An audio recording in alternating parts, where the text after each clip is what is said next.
Welcome back to GN Sports, brought to you by Blue Cross Blue Shield.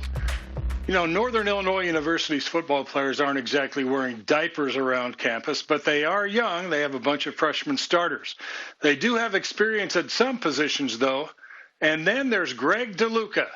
Here's Josh Friedman on DeLuca's winding path to the Huskies. 29-year-old Greg DeLuca is back on a football field for the first time in 9 years. Always loved being on just close-knit, high-performing teams. Most of my greatest relationships in life have been formed through people I've done really difficult things with. So I'm just really grateful for the opportunity, and I'm loving being back on the field. DeLuca formed close bonds while at Duke a decade ago, playing on the Blue Devil football team for 2 years and the lacrosse team for 4, where he helped win 2 national championships. But it was during his freshman year in Durham, when a teammate recommended the book Lone Survivor, that the idea of applying for a completely new team took hold.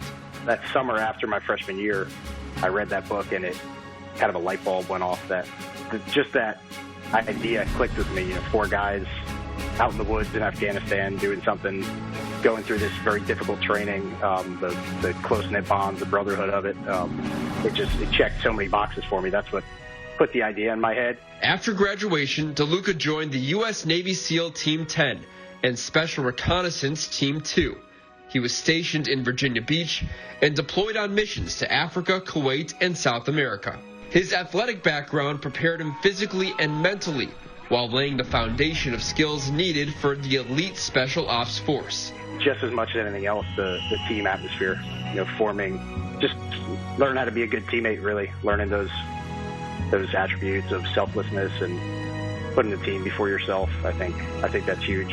After 6 years in active duty, DeLuca desired a new challenge in a familiar pursuit. Definitely not a popular recruiting pipeline for military veterans. The NCAA freezes your 5-year eligibility when you join the military. So, DeLuca chose NIU, near his wife's family in Rockford, to pursue a master's degree in sports psychology and walk on to the Husky football team. Just learning something that I'm interested about in school and going out and hopefully leaving the program a little bit better than I found it. As a fullback nearing 30, DeLuca knows there's no guarantee he'll play at all this season. But if he can't impact the game, he'll continue impacting those around him. Josh Friedman, WGN News. Man, what a terrific story. I know Coach Thomas Hammock over there must be thrilled to have Greg LaRuca around just to rub off on his players a little bit and show them what maturity and strength and dedication really means. I mean, that's a great story right there. All right, we'll step aside one more time, come back to wrap things up with What's Good. You may have seen this, may have seen it more than once, actually, but there's